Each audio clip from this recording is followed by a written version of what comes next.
2023 most trusted brand of India অর্থাৎ মোটোরোলার তরফ থেকে আগামী 1 সেপ্টেম্বর লঞ্চ হতে চলেছে মোটোরোলা G82 এর next version Motorola G84 5G। আর এই ফোনটাকে স্বপ্নের ফোনও বলা যেতে পারে, যদিও এই ফোনটার প্রাইস এখনো জানা যায়নি। তবে এই ফোনটার স্পেসিফিকেশনগুলো অলরেডি ফ্লিপকার্ট ই কমার্স ওয়েবসাইটে প্রকাশ হয়ে গেছে, যা আজকের এই ভিডিওতে আপনাদেরকে জানাতে চলেছি। আর আশা করছি এই ফোনটা আপনাদের ড্রিম ফোন বা স্বপ্নের ফোন হতে পারে। তো ওয়েলকাম বন্ধুরা, আশা করছি আপনারা সবাই ভালো আছেন। আপনারা চ্যানেল টেকটিক্স বানান, আমি দীপঙ্কর সমালোচনা করে আজকে ভিডিও শুরু করছি। তো মোটোরোলা G84 5G এই ফোনটার লুকস এবং ডিজাইন প্রথমে দেখে নিচ্ছি। ফোনটাকে কিন্তু যথেষ্ট প্রিমিয়াম লুকে আমরা দেখতে পাচ্ছি। বিশেষ করে এই ফোনটার ক্যামেরা মডেলটি অনেকটা মোটোরোলা G32 ফোনটার ক্যামেরার মডেলটার মতনই হুবহু মিলে যাচ্ছে। তবে ফোনটার চড়া কতটা হবে এবং ওজন কতটা রাখা হয়েছে সেটা কিন্তু জানা যায়নি। তবে এই ফোনটাকে আমরা তিনটি কালারে দেখতে পারবো, মিডনাইট ব্লু, মার্শমেলো ব্লু এবং ভিভা ম্যাজেন্টা। ভিভা ম্যাজেন্টা কালারটিকে তো প্যান্থার কালার অফ দি ইয়ার 2023-এ ভূষিত করা হয়েছে। বিশেষ করে এই কালারের ফোনের ব্যাকে আপনারা ভেগান লেদার ফিনিশ দেখতে পাচ্ছেন এবং বাকি দুটো কালারে আপনারা PMMA অ্যাক্রিলিক গ্লাসের ডিজাইন দেখতে পাচ্ছেন, যেটি দেখতে গ্লাসের মতন হলেও এটি পুরোপুরি প্লাস্টিকের তৈরি এবং এই ফোনটার ফ্রেমও প্লাস্টিকের তৈরি। আর এই ফোনটাতে IP54 রেটিংও আছে, অর্থাৎ ফোনটা স্প্ল্যাশ প্রুফ এবং ডাস্ট প্রুফ। আর ফোনটার ডিসপ্লে রাখা আছে 6.55 ইঞ্চির। আর এখানে 10 বিট প্যানেলের PLOD ডিসপ্লে আপনারা পেয়ে যাচ্ছেন, অর্থাৎ এই ডিসপ্লেতে কালার অ্যাকুরেসি এবং কালার কন্ট্রাস্ট দুর্দান্ত পেয়ে যাবেন এবং ডিসপ্লেতে কন্টেন্টের ভিউইং অ্যাঙ্গেলও যথেষ্ট ভালো পেয়ে যাবেন। আর ডিসপ্লেতে 120,000 হাই রিফ্রেশ রেটও রাখা হয়েছে এবং সর্বোচ্চ 1200 নিটস পিক ব্রাইটনেস আপনারা পেয়ে যাবেন। এবং ডিসপ্লেতে HDR10+এরও সাপোর্ট আছে, অর্থাৎ OTT প্ল্যাটফর্মের কন্টেন্টগুলোকে আপনারা অনায়াসে HD কোয়ালিটিতে দেখতে পারবেন। অর্থাৎ ধরে নিচ্ছি আমরা একটি স্বপ্নের ডিসপ্লে পেয়ে যাচ্ছি মোটোরোলা G84 ফোনটাতে। আর এখানে ক্যামেরা রাখা আছে খুব দুর্দান্ত 85 মেগাপিক্সেলের OIS সেন্সরযুক্ত একটি ক্যামেরা পেয়ে যাচ্ছেন, যার ফলে আপনার ভিডিও হবে একদম নো শেক। সুপার স্টেবিলাইজেশনে আপনারা ভিডিও রেকর্ডিং করতে পারবেন এই ক্যামেরার মাধ্যমে। এবং দ্বিতীয় ক্যামেরাটি রাখা আছে 8 মেগাপিক্সেলের একটি আল্ট্রা ক্যামেরা, যে ক্যামেরাটির মাধ্যমে আপনারা ম্যাক্রো সেন্সরেরও কাজ করতে পারবেন এবং ডেপথ সেন্সরেরও কাজ করতে পারবেন।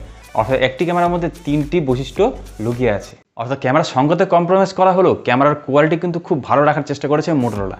এবং সামনে সেলফি ক্যামেরা হিসেবে 16 মেগাপিক্সেলের একটি ভালো সেলফি ক্যামেরা রাখা হয়েছে, যার কোয়ালিটিও খুব দুর্দান্ত পেয়ে যাবেন। আর এই ফোনটাতে অ্যান্ড্রয়েডের লেটেস্ট ভার্সন অ্যান্ড্রয়েড 13 আছে, যেটি পুরোপুরি ক্লিন অ্যান্ড্রয়েড। অর্থাৎ এখানে কোনো অ্যাডস পাচ্ছেন না এবং কোনো ব্লুটার দেখতে পারবেন না, ক্লিন অ্যান্ড্রয়েডের এক্সপিরিয়েন্স পেয়ে যাবেন এই ফোনটাতে। এবং অ্যান্ড্রয়েডের পরবর্তী ভার্সন অ্যান্ড্রয়েড 14 এখানে আপডেট পেয়ে যাবেন মোটোরোলার তরফ থেকে এবং আগামী 3 বছর পর্যন্ত সিকিউরিটি আপডেট পেয়ে যাবেন। অর্থাৎ সফটওয়্যার এক্সপিরিয়েন্স খুব ভালো পেতে চলেছেন এই ফোনটাতে। আর পরিসরের যদি কথা বলি তাহলে এখানে 16 নমিটার উপরে বেস করে তৈরি কোয়ালকম স্ন্যাপড্রাগন 695 মতন একটি ভালো কোয়ালিটির প্রসেসর রাখা হয়েছে, যার অনুরোধ করে আপনার টেনে 4 লাখ পেয়ে যাবেন। এই ফোনটার র্যামের কোয়ালিটি রাখা হয়েছে LPDDR4X এবং ফোনের স্টোরেজ টাইপ রাখা হয়েছে UFS 2.2, অর্থাৎ ভালো কোয়ালিটির র্যাম এবং স্টোরেজ পেয়ে যাচ্ছেন এই ফোনটাতে, যার ফলে আমরা আশা করতে পারি ফ্রি ফায়ার এবং কল অফ ডিউটির মতন গেমগুলোকে আপনারা অনায়াসে স্মুথলি ল্যাগ ফ্রিভাবে খেলতে পারবেন। যেহেতু এটি একটি 5G প্রসেসর, সেহেতু এখানে 14টি 5G ব্যান্ডেরও সাপোর্ট আছে, অর্থাৎ 5G ব্যান্ড নিয়ে কোনো সমস্যা হবে না এই ফোনটাতে।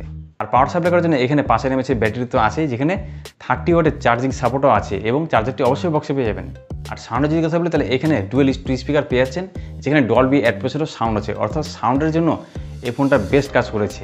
আর সিকিউরিটির কথা বলি তাহলে এখানে ফেস আনলক সিস্টেম তো আছে, ফিঙ্গারপ্রিন্ট আনলক স্ক্যানারটি এই ফোনের সাইডে রাখা হয়েছে এবং IP54 রেটিং তো আছেই। আর সবথেকে বড় কথা হচ্ছে এখানে মোটোরোলার ThinkShield business security system পেয়ে যাচ্ছেন এবং মোটোরোলা থেকে Moto secure file loader system পেয়ে যাচ্ছেন। অর্থাৎ সিকিউরিটির দিক থেকে ফোনটা একদম বেস্ট কাজ করেছে।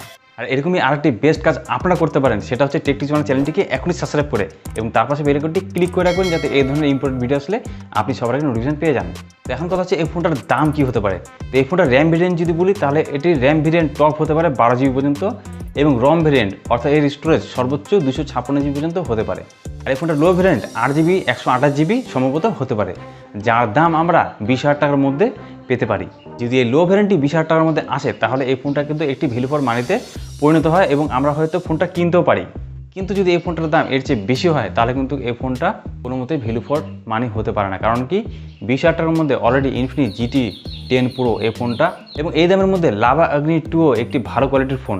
সুতরাং এখনই বলা যাচ্ছে না এই ফোনটা কি আমাদের স্বপ্নের ফোন হবে কিনা।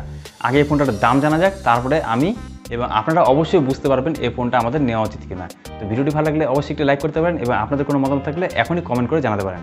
আর নতুনদের কাছে একটি রিকোয়েস্ট, ভিডিওটি ভালো লাগলে এখনই সাবস্ক্রাইব করে রাখুন। তো আজকে ভিডিওটি এখানে দেখছি বন্ধুরা, দেখা হবে আমাদের কাছে নেক্সট কোনো ভিডিও। আজকে টাটা বাই বাই।